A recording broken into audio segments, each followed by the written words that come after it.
Good afternoon, everyone, and thank you for attending today's webinar, How New Jersey Claim Attachments Requirement Impacts Revenue, presented by Dawn Lundy, the Senior Director of Sales Strategy, and Sean Campbell, the Sales Engineer with Ability Network. Please be aware that there will be a question and answer portion today at the end of the webinar.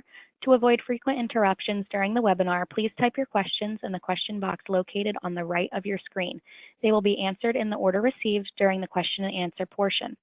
Additionally, if you would like a copy of the presentation slides to keep or to print and take notes on, please find them on the right of your screen in the handouts section. They will also be emailed to all participants following the completion of today's webinar, as well as a recorded version will be available on the website for members only. Again, we would like to thank you for attending, and I will now turn things over to Dawn and Sean.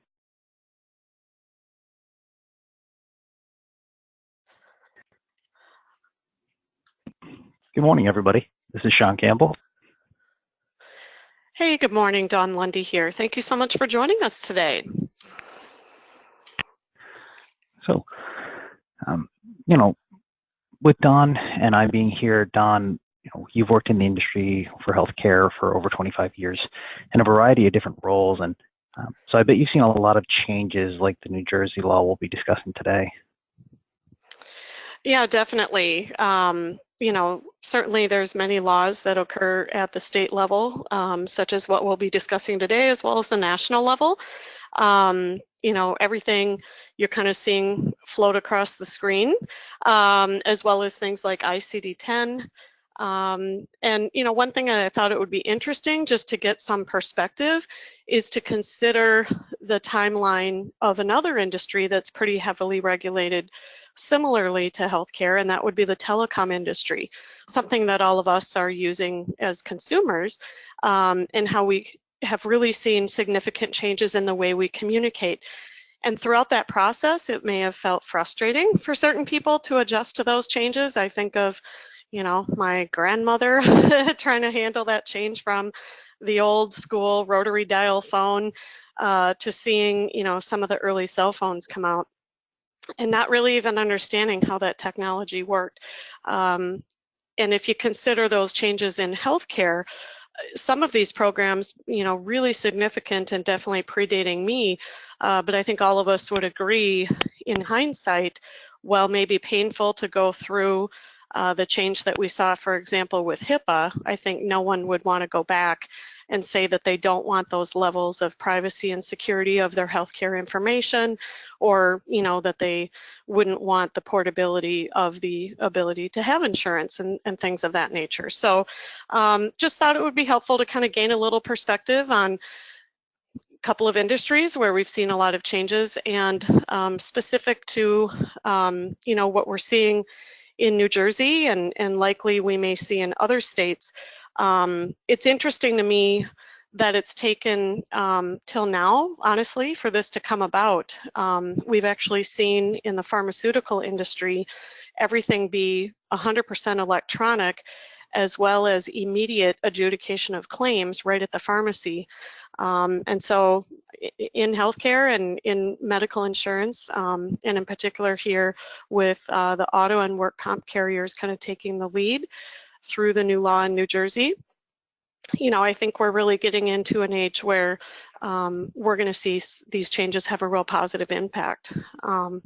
So Sean, in your role with our organization, you do speak with quite a few practices who tend to do a lot of business in workers' comp and auto, and I'm just curious if you could share with us more about the law and what our audience should be sure to know. Yeah, definitely.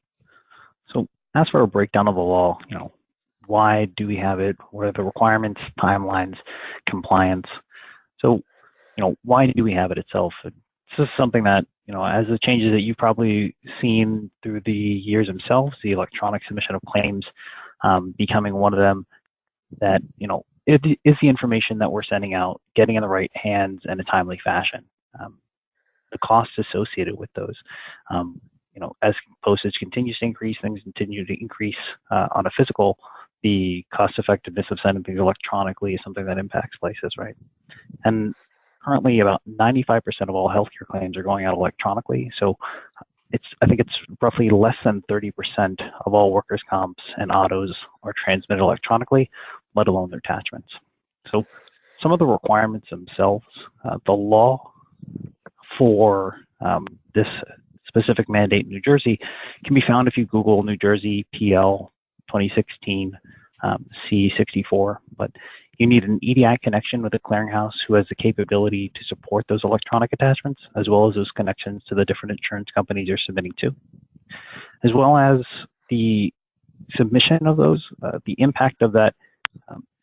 Providers that submit more than or submit less than, 25 medical bills to those different workers' comp or insurance carriers are not obligated to do that. So, if that impacts you, that is something that you'll have to see how many you're sending out and things of that nature, right? As for the timelines, and as you probably know, the 1st of September in New Jersey, all autos, the claims and the attachments are required to be submitted electronically. And then for New Jersey, the law specifically as for November 1st, which is this Friday coming up, right, will be for workers' comps and attachments as well.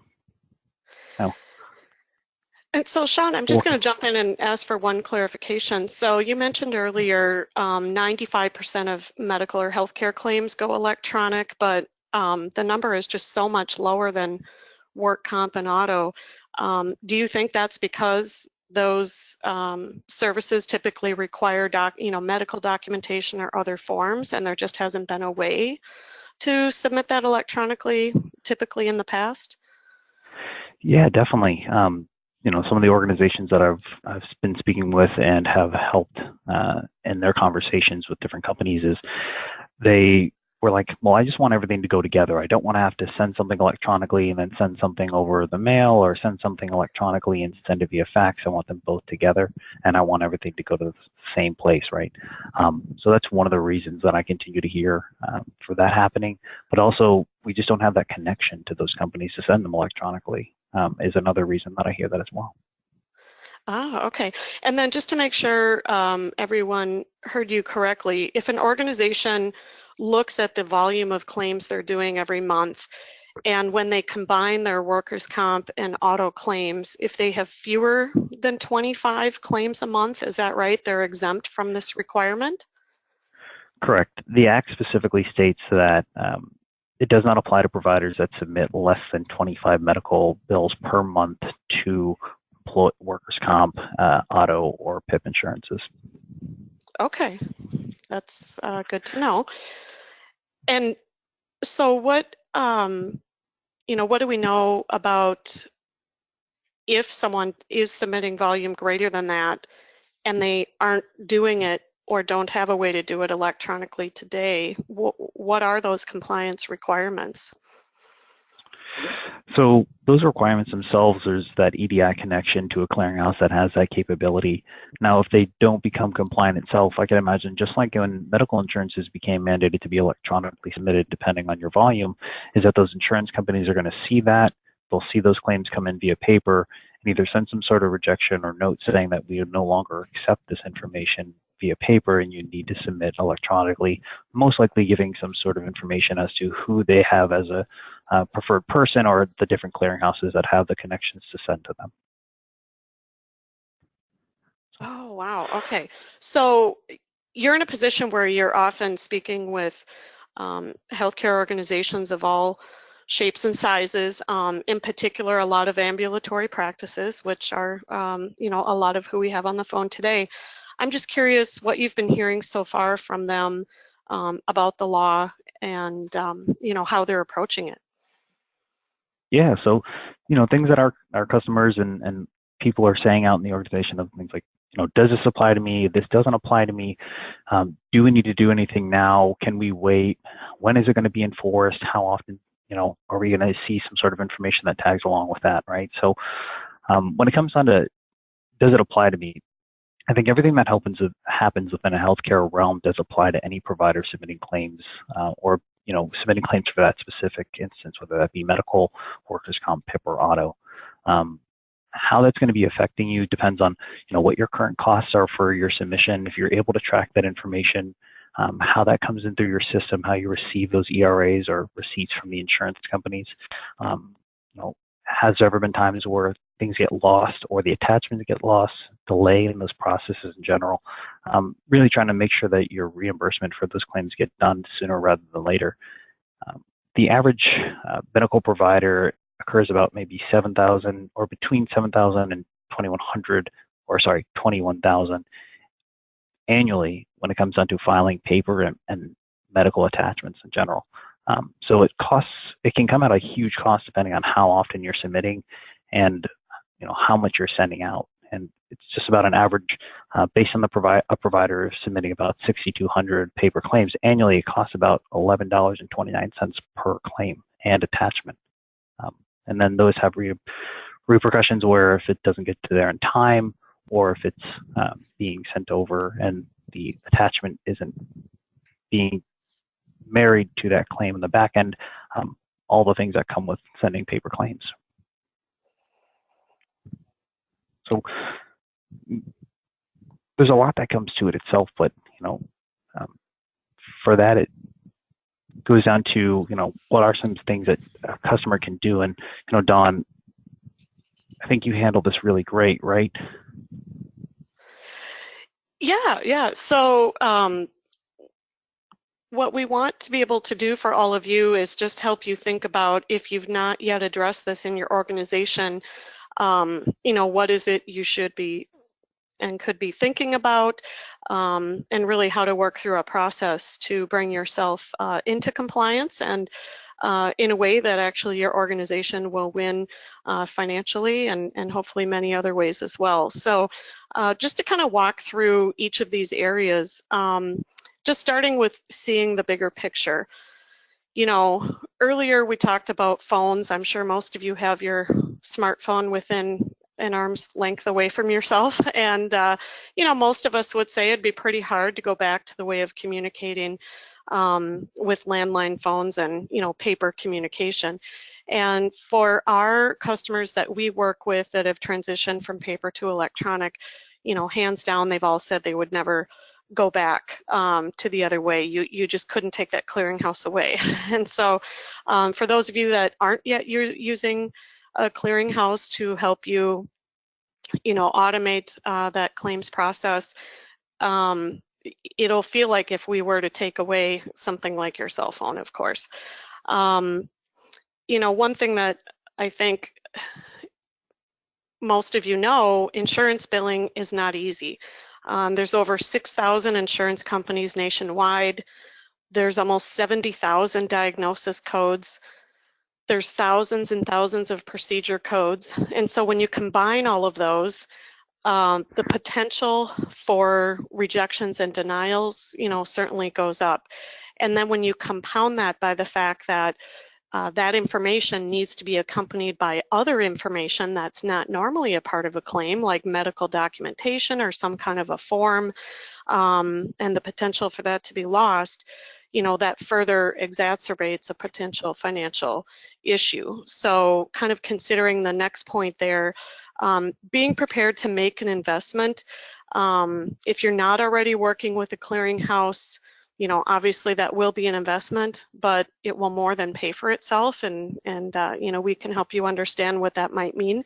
If you do currently work with a clearinghouse, but they do not have the capability to handle electronic attachments, or perhaps they don't have access to a payer list that will get those claims and attachments over to, GEICO or whomever for those auto and work comp type claims, we've been hearing from our customers how convenient it is for them to be able to manage all of these types of claims alongside all the rest of their claims. Some of you will see these same patients for multiple kind of diagnoses going on at the same time. They could have a work comp injury, but they also might have a chronic illness. And so you're submitting claims for the care they're receiving to two different carriers. Some clearinghouses make the secondary claim process easier than others. It's possible to maybe automate that. I know a lot of you might spend a lot of time determining that and handling those types of claims as well.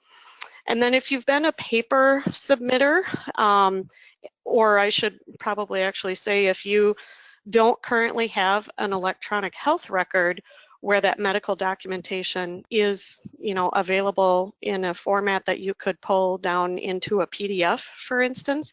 If you don't already have it, you probably will need to also be prepared, in addition to investing in a clearinghouse service, to also make sure you have adequate document scanning capability.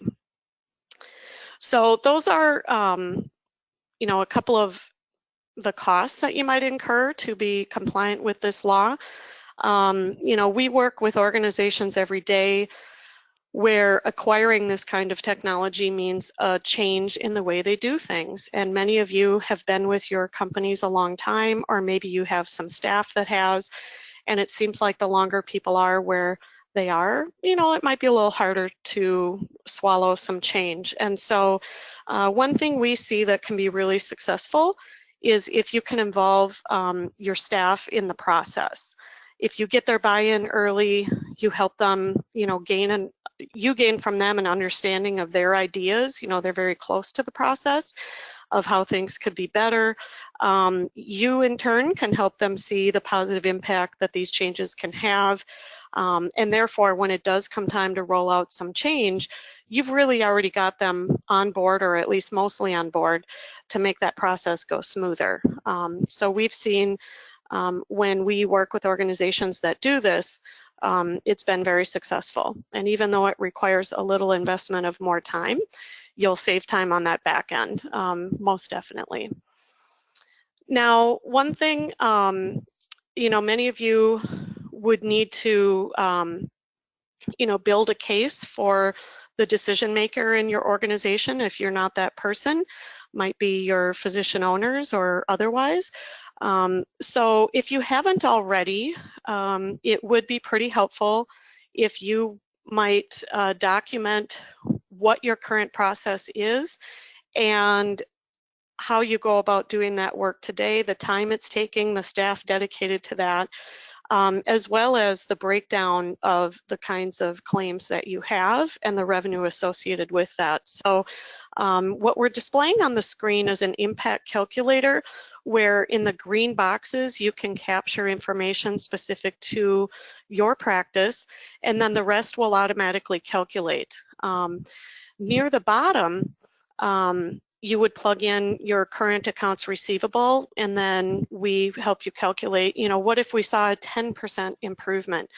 Kind of going back to what Sean was talking about and what I mentioned earlier about the combination of how many insurance companies and procedure codes and other things we have, all of that can lead to an increased likelihood of rejections or denials. That, of course, slows down your revenue and increases that accounts receivable. Certainly something we don't want to see. When you do work with a clearinghouse that's comprehensive and has not only the ability to scrub claims that can look for these kind of industry edits that might happen, that if you're doing it by paper, a human can only remember so much, but also maybe even have the flexibility to create some custom rules where it can either automatically correct your claim before it goes out to the payer, or it can put it into a work queue that would allow you or your employee to do what they need to do to fix that claim before it goes out. And that way you can really boost the time with which or in which you'd be paid. And that's what's going to really bring down your accounts receivable.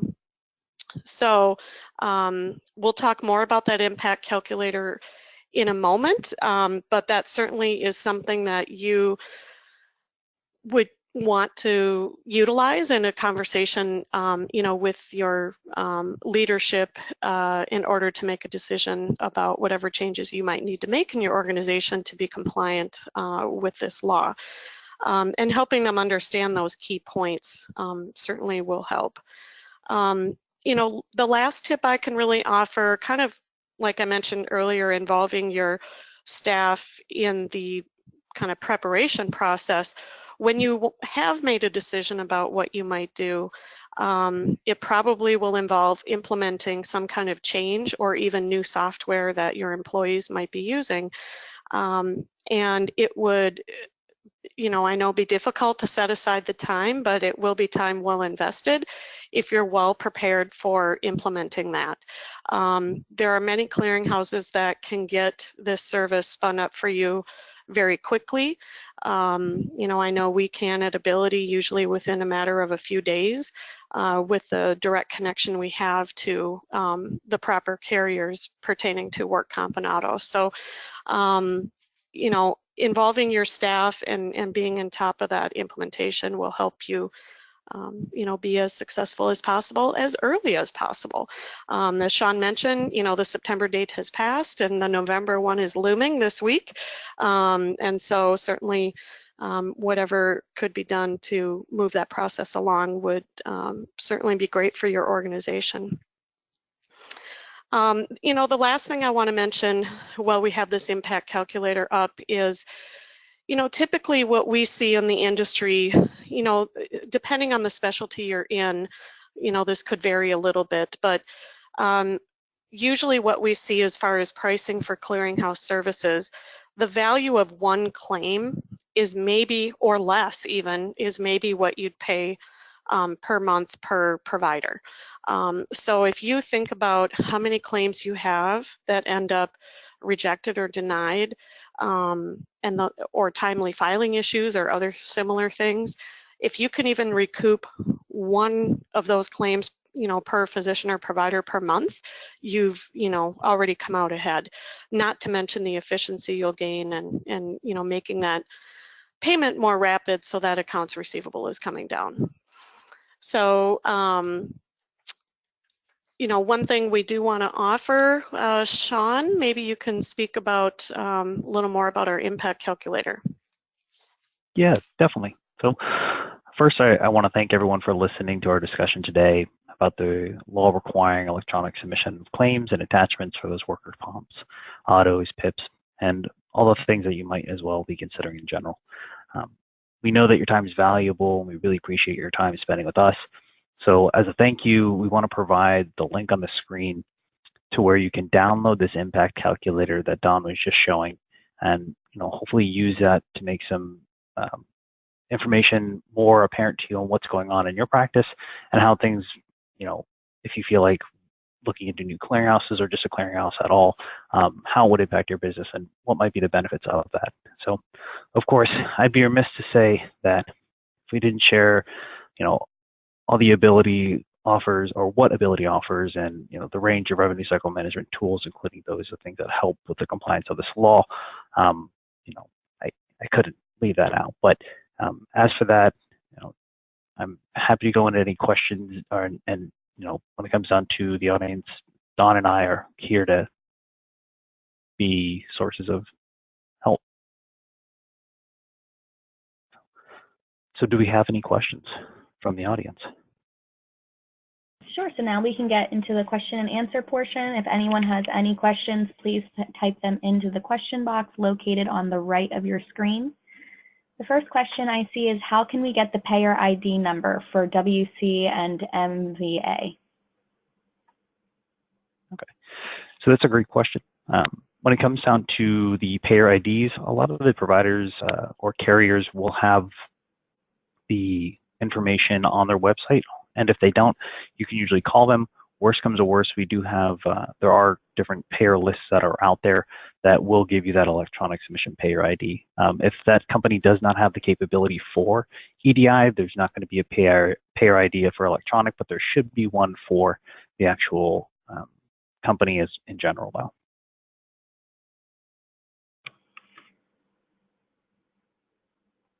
Can you send the list around of payer IDs? Okay, so a list of the payer IDs themselves? Yeah. Yeah, you should be able to obtain a list of payer IDs. Most likely for those, we could send that out from our list. When it comes down to it, I can try and filter it by workers' comp and PIP ones. Most likely it'll just be our larger payer list, though, that has all of the payers that we're connected with, not just medical, or not just for workers' comp, PIPs, and autos. Does that sound all right? think so. Okay. Right now, I don't see any further questions. Oh, here they come. And she also said, yes, that is fine, thank you. The next question is, what is our responsibility in payer states that aren't prepared for receipts of attachment? These are similar companies. Okay. And real quick, just so I can make sure I'm understanding the question. So for organizations that currently aren't under requirement or law, what are the requirements that they might have to adjust to, if that's correct? Let me see if they write anything. Okay. And worst comes to worst, can you just reread the question again? Yeah. What is our responsibility is in payer states they aren't prepared for receipt of attachments? These are smaller companies. Okay.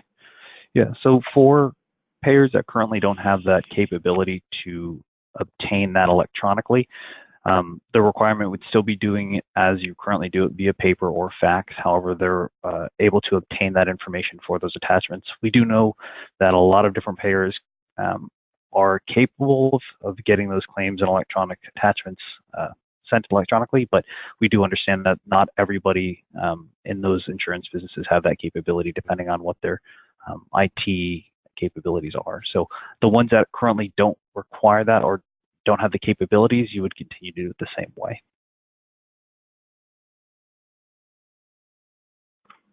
Just waiting to see if any more questions come through. Okay.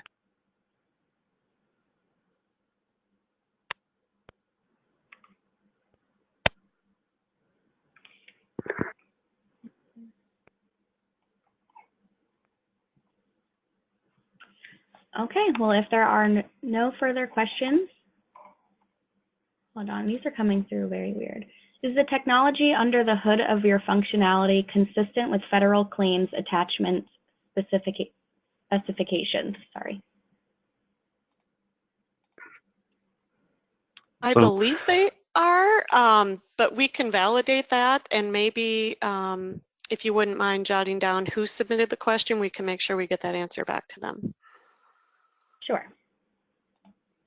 Was the effective date November 1st? Great question. So the effective date in New Jersey for the autos were November 1st. Now September 1st. And the workers' comp is going to be in effect as of November 1st. So there are two dates. One being one had passed and one is upcoming at this Friday. Workers' comps would be the one that's coming up this Friday as an electronic submission and attachment. Have you seen a no-fault denial yet?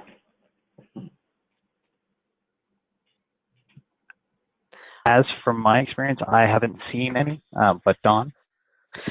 I haven't heard of any either.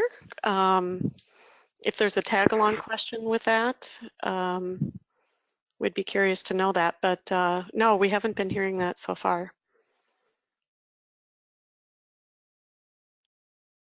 Okay.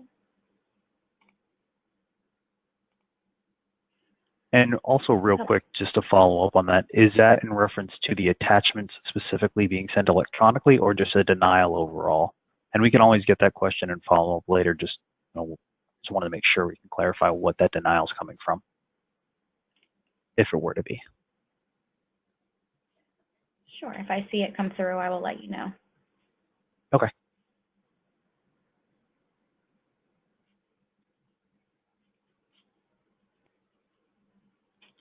Alrighty, there's no further questions.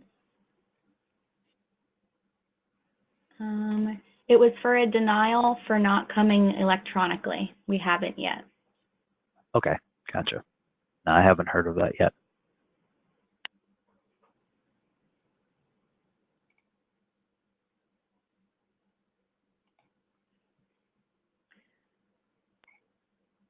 Okay, well, if there are no further questions for the day, then we can wrap this up.